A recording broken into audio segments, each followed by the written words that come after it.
Good evening, everyone. I'm Rahul Bhatia, currently pursuing BBA LLB from Batch 2.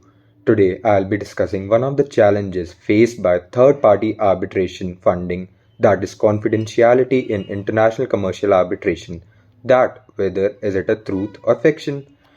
Confidentiality is usually mentioned among the advantages of international commercial arbitration. The thought that confidentiality is an innate attribute seems to be an attractiveness, you can say, considered to choose ICA to settle disputes. For a long time, it wasn't questioned that the private nature of the arbitration process also forced the parties to maintain confidentiality.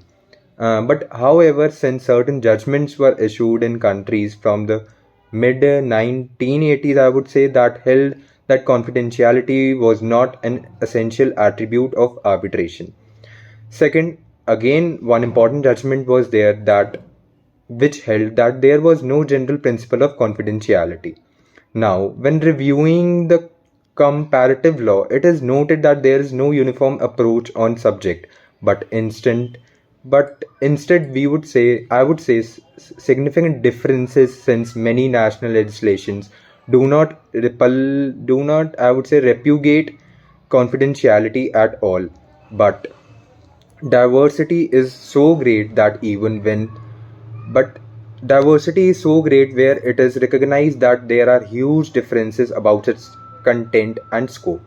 So it is not surprising that many commentators reject the existence of an implied confidentiality duty in ICA. The truth is that confidentiality in ICA can be misleading to the point that it has been held, or we can say that it is a myth. Now, confidentiality in national legislations.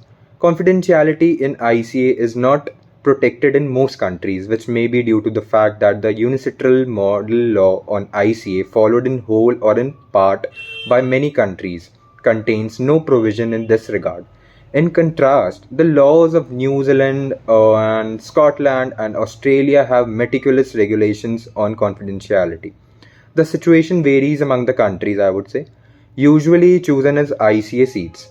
For instance, I would like to give an example. Although there is no statutory regulation on confidentiality for ICA in Britain, but there is an important development in case law to protect confidentiality.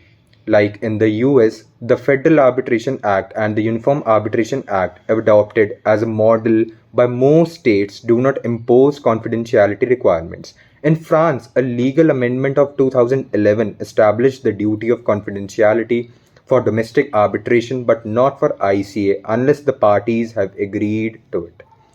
Now, confidentiality in arbitration rules. Many arbitration institutions regulate confidentiality, but mainly as a duty of the arbitrators and the staff of each center. Some rules and more detailed, or there are code of ethics, I would say, for arbitrators, but they do not always establish a duty of confidentiality for the parties. This is the case with the ICC rules, whose Article 6 of Appendix 1, if I'm not wrong, and Article 1 of Appendix 2 only impose duties on arbitrators and the staff of the International Court of Arbitration, but not on the parties, although Article 22, Clause 3, I think so, authorizes the arbitral tribunal to make orders concerning confidentiality upon the request of any party. Similarly, Article 37, Clause 1 of the ICDR rules of sorry, I can't remember this. Arbitrator, and Article 37, Clause 2 establishes that the tribunal may make orders concerning confidentiality in. Now, in addition, there is Code of Ethics with provisions on confidentiality for arbitrators that applies to both domestic arbitrators as well as international ICDR arbitrators. Now let us have a look upon the personal and material scope of confidentiality. The discussion is not limited to whether or not there is duty of confidentiality, because even when the duty so the discussion is not limited to whether or not there is duty of confidentiality, because even where the duty is recognized, its content and scope vary. Thus, among the people who could possibly be subject to a confidentiality duty, we find the arbitrators, the staff of the arbitration institutions, secretaries, witnesses, experts, court reporters, and even translators, you can say, uh, the parties and their representative and advisors.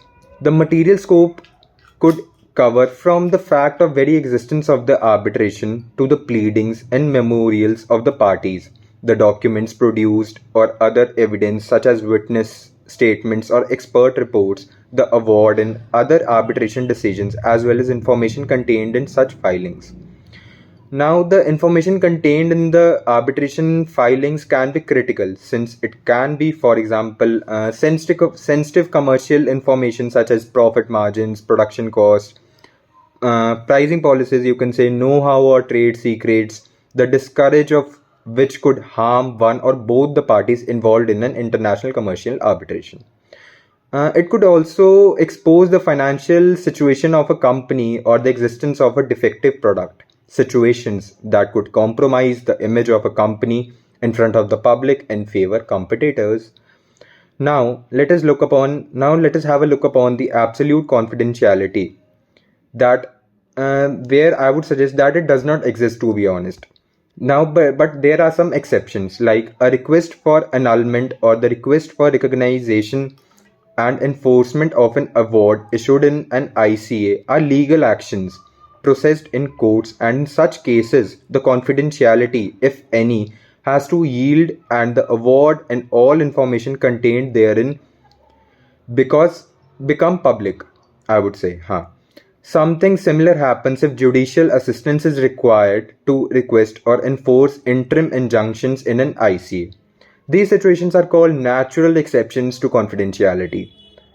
Also, one or both parties may be legally bound to disclose information related to the arbitration. For example, at the request of some regulatory authority, like in banking securities or in insurance matters, or by a tax, criminal or judicial authority. In these cases, we are before exceptions to confidentiality due to public interests that are imposed over the private interest of the parties, although they could be interested in keeping the arbitration away from the public sphere. There are other circumstances that do not fit with the inevitable situation described above. But some legislations, arbitration rules, or case law in some countries have also admitted as exceptions in the duty of confidentiality. This is the case, for example, when disclosing the existence of arbitration is reasonably necessary to protect the legitimate interests of one of the parties, vice versa, third parties, or to protect or enforce a right against a third party acting as a plaintiff or defendant, which has been qualified as a matter of procedural public order. It has also been considered that there is no such violation of the duty of confidentiality if certain information related to the arbitration is communicated, but there is a legitimate reason to do so. Let me just tell you that. Likewise, the right of certain interested third parties to know the existence and outcome of the arbitration has been recognized, such as parent companies, shareholders of a company, corporate auditors, an insurance company, you can take an example, and even interested parties that are interested in acquiring a company that requires a due diligence. Among interested third parties against whom a party may have legitimate need to disclose the existence of an arbitration, an ICC publication mentions the case of subcontractor who would be entitled to know the terms and circumstances of an arbitral dispute between the main contractor and the owner of the works. Now, the owner of the works would have the right to know about an arbitral dispute between the contractor and a subcontractor. In these cases, the exception seems to be justified in the fact that they are linked contracts, that they are actually linked contracts that themselves are closely connected by sharing some degree of identity in the objective clause. Hence, unless explicitly forbidden by the applicable legislation or arbitration rules or by agreement among the parties may disclose details of their own arbitration, including the interested third parties, if there are legitimate reasons to justify that they are acting in good faith.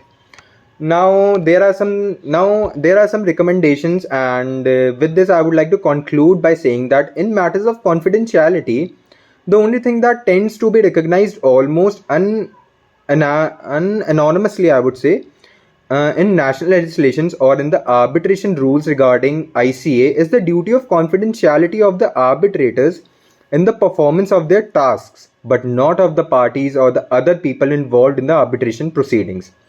And that is why arbitrators in ICA usually promote the inclusion of an express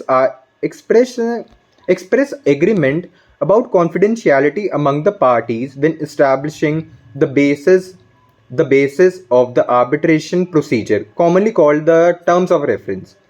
That I would say that diversity is so great that even in cases where the applicable rules recognize the duty of protected contents also vary, which indicates that there is no presumption of confidentiality in ICA, or at least there is no general principle on the matter. That is why those interested in protecting their ICA disputes from uh, public dissemination or in avoiding potentially unfavorable or harmful publicity should verify the applicable law regarding confidentiality.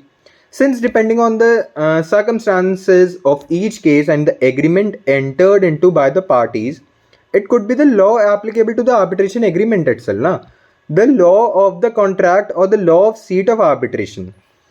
Uh, like in any case, it is still advisable to include the express provisions in the arbitration agreement that deal with confidentiality. So, this is my topic for today, and thank you.